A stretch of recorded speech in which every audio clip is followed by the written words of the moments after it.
मैं ज़्यादा नहीं कहना चाहूँगा। हम लोग आज जिस विषय पर जो हम लोग मंथन कर रहे हैं और उसी विषय पर हमारे बुद्धिजीवीगण आप लोगों के बीच काफ़ी अच्छी बातों को जानकारी दिया। मैं उनको, उन तमाम सामाजिक अगुवाओं को भी मैं धन्यवाद देता हूं। मैं यही कहना चाहूँगा कि आज भारत देश में धर्म के आधार पर जनगणना क्यों? सबको मालूम है अपना हक लेना, अपना अधिकार लेना। पूरा भारत देश में आपको आरक्षण है मात्र 7%। 100 जब वैकेंसी निकलता है आईएएस का, उस वैकेंसी में आदिवासियों की सिर्फ है 7%। अगर आपका 14 करोड़ आपकी आबादी है, आदिवासियों की आबादी भारत देश में, तो भारत देश में आपको आरक्षण कितना मिलना चाहिए? 1 अरब 25 करोड़ है, तो आपको आरक्षण कितना मिलना चाहिए? 7% के हिसाब से आपको कितना मिला? अगर आपको 14% के हिसाब से अगर दिया जाए तो कितना ये होगा? तो हम लोगों को किस तरह से बर्बाद किया जा रहा है। एक तो पहला, आदिवासियों को धर्म कोड नहीं होके हमको अन्य में गिनती किया जा रहा है, उसे नुकसान है। दूसरा, हमें नौकरी में हमको पूरी तरह से नुकसान है। और आज हिंदू से ही जैन अलग हुआ, बौद्ध अलग हुआ, आर्य अलग हुआ और सिख भी अलग हुआ। और आज हमको इसलिए हिंदू से अलग नहीं किया जा रहा है कि वह जानता है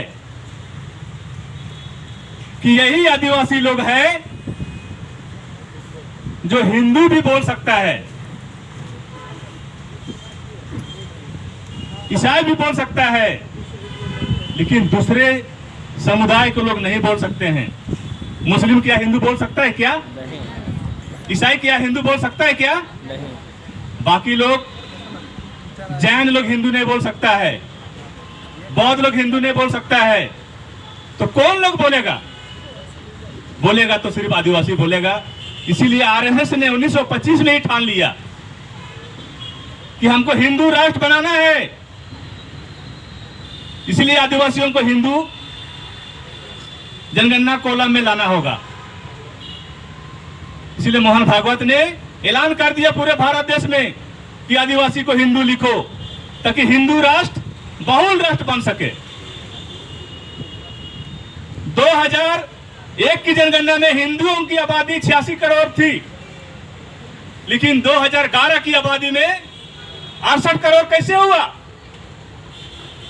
वह चिंता का विषय है हिंदुओं के लिए। वह जानता है कि आने वाला में अगर आदिवासी हमारे साथ नहीं होगा तो पूरा भारत देश में अल्पसंख्यक हो जाएगा हिंदू। इसीलिए आदिवासी को छोड़ना नहीं चाहता। आपको धर्म कोलम मिलेगा तो आपका अधिकार बढ़ेगा, आईपीएस बढ़ेंगे, आईएएस बढ़ेंगे, सीओ वीडियो बढ़ेंगे, आपका हक अधिकार, आपका बजट बढ़ेगा। इसलिए हमें सरना कोड चाहिए। धर्म कोलम में सरना कोड हमें आपको जोड़ना पड़ेगा।